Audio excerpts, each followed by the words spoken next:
Hello friends, நீங்கள் பார்த்துக்கிட்டு இருக்கிறது ஆஃப்டர் வைஸ் தமிழ் டியூட்டோரியல்ஸ். நான் உங்கள் அருண் எஸ்வி. இன்றைக்கி நம்ம பார்க்க போகிற வீடியோவில் எதை பற்றி பார்க்க போகிறோன்னா, கேப்கட்டில் ப்ரோ ஃபியூச்சர்ஸோட நம்ம எப்படி எடிட் பண்ணி அதை வந்து எப்படி நம்ம எக்ஸ்போர்ட் பண்ணுறது அப்படிங்கிறத பற்றி தான் நம்ம இப்போ பார்க்க போகிறோம். வாங்க பார்க்கலாம். இப்போ பார்த்தீங்கன்னா இந்தியாவில் கேப்கட் வந்து பேண்டு அப்படிங்கிறது வந்து உங்கள் எல்லாருக்குமே தெரியும். இப்போது இந்த பிசியில் கேப்கட் வந்து நான் இன்ஸ்டால் பண்ணியிருக்கிறேன். இதில் நான் யூஸ் பண்ணுற விபிஎன் பார்த்தீங்கன்னா ப்ரோட்டான் விபிஎன். இது வந்து ப்ரோட்டான் விபிஎன். இது வந்து நீங்கள் இன்ஸ்டால் பண்ணிக்கோங்க. பண்ணிவிட்டு அதுக்கப்புறம் இந்த கேப்கட்டை வந்து நான் இப்போ ஓப்பன் பண்ணுறேன். ஆல்ரெடி ஓப்பன் பண்ணி வச்சுருக்கேன்.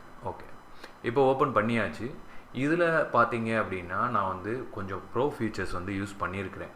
இது இப்போ எக்ஸ்போர்ட் கொடுத்தீங்கன்னா இதுலேயே தெரியும். இந்த மோஷன் பிளருங்கிறது வந்து ப்ரோ ஃபீச்சர் தான். அந்த டைமண்ட் மாதிரி ஐக்கான் இருக்குது பார்த்தீங்களா. அதுக்கப்புறம் சூப்பர் ரெசல்யூஷன், இதுவும் வந்து நமக்கு வந்து ப்ரோ ஃபீச்சர் தான்.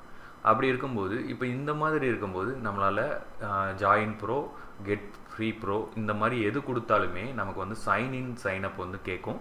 ஆனால் நம்ம சைனப் கொடுத்தோம் அப்படின்னா இந்தியாவில் இருக்கிறனால நமக்கு அந்த சைனப் பேஜ் வந்து போகாது. அது ரெண்டுமே இன்டகிரேட் வந்து ஆகவே ஆகாது. அதனால இப்போ நம்ம என்ன பண்ணலான்னு பாருங்கள். இந்த ட்ரிக்கை வந்து நம்ம யூஸ் பண்ணலாம்.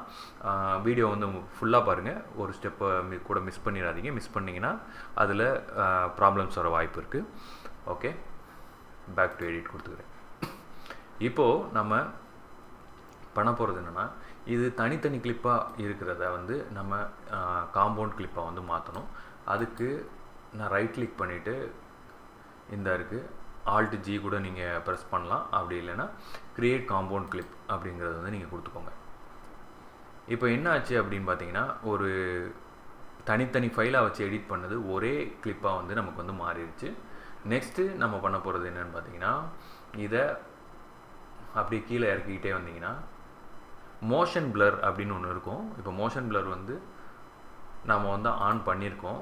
ஆன் பண்ணிக்கிட்டு இந்த 100ன்னு இருக்கிறத நம்ம 0ன்னு வச்சுக்கிறோம். இது எதனால் இந்த மோஷன் பிளர்னு வச்சுருக்கோம்னா, ஏன்னா மோஷன் பிளரை ஆன் பண்ணிட்டோம். ஆனால் வந்து அதோட எஃபெக்டை வந்து நம்ம 0ல் வச்சுருக்கோம். எதுக்காக? அதுக்கு மோஷன் பிளர் ஆன் பண்ணாமலே இருக்கலாமே அப்படின்ற ஒரு சந்தேகம் வந்து உங்களுக்கு வரும். அது என்னன்னு பார்த்தீங்கன்னா, இப்போ ஏதாவது ஒரு எஃபெக்ட் வந்து நமக்கு ஆட் பண்ணும்போது தான் இதில் வந்து ப்ராசஸிங்னு ஒன்று நடக்குது பார்த்தீங்களா. ப்ராசஸிங் நீங்கள் பார்த்தீங்கன்னா தெரியும். ப்ராசஸிங் 21% அந்த மாதிரி வந்து 100% வரைக்கும் வந்துருச்சு அப்படின்னா ஒரு எஃபெக்ட் ஆட் பண்ணும்போது அது கேப்கட்டில் இருந்து ஆட்டோமேட்டிக்காகவே அதை ஒரு டிராஃப்டாக அது வந்து சேவ் பண்ணும். இப்போ நம்ம அந்த சேவ் பண்ண டிராஃப்டை தான் நம்ம எடுத்து நம்ம யூஸ் பண்ண போகிறோம். அதனால தான் இந்த எஃபெக்டை போட்டு எஃபெக்டை வந்து நல்லிஃபை பண்ணுறோம். அதாவது எஃபெக்டை வந்து 0ல் வைக்கிறோம். ஓகேங்களா. இப்போது இது கொஞ்சம் ப்ராசஸிங் வந்து கொஞ்சம் லேட் ஆகுது. ஓகே, இப்போது அது வந்து 100% ஆகி இது வந்து முடிஞ்சிருச்சு. இப்போது நம்ம என்ன பண்ணலான்னு பார்க்கலாம். மெனுவில் போங்க. இதில் செட்டிங்ஸ்ன்னு இருக்கும். செட்டிங்ஸ் கொடுத்துக்கணும். செட்டிங்ஸில் சேவ் டு அப்படின்னு வந்து ஒரு லொக்கேஷன் வந்து இருக்கும். அந்த லொக்கேஷனில் என்ன இருக்குன்னு பாருங்கள். அந்த லொக்கேஷனை நம்ம எக்ஸ்ப்ளோரரில் நம்ம இப்போ தேட போகிறோம். C users Arun S V app data local. அதை வந்து நம்ம எங்கே இருக்குன்னு பார்ப்போம். இந்த அட்ரஸ் வந்து இந்த அட்ரஸுக்கு வந்து நான் எக்ஸ்ப்ளோரர் வழியாக வந்திருக்கேன். கேப்கட்டில் யூசர் டேட்டா, அதுக்கடுத்து ஐவி எடிட்டர் டாட் டிராஃப்ட். இதுக்குள்ளே வந்தோம்னா இப்போ இத்தனை ஃபோல்டர் வந்து இதுக்குள்ளே இருக்குது. இதில் நம்ம ஃபைலோட நேம் பாருங்கள், 0502. இந்த 0502ங்கிறது இந்த இருக்குது. அதை வந்து டபுள் கிளிக் பண்ணி ஓப்பன் பண்ணிக்கிறேன். இப்போ ஓப்பன் பண்ணதுக்கப்புறம் இதில் நம்ம ரிசோர்ஸஸ், அதில் வீடியோ அல்காரிதம், வீடியோ ஏஎல்ஜின்னு இருக்குது. இப்போது இதில் இத்தனை தடவை நமக்கு வந்து டிராஃப்ட் ரெண்டர் ஆகிருக்கு. இது பார்த்திங்கன்னா இந்த இருக்குது. இதுதான் கடைசியாக நமக்கு வந்து இதான ஃபைலு. இப்போது நம்ம என்ன பண்ணலான்னா, இப்போ இந்த ஃபைலை அப்படியே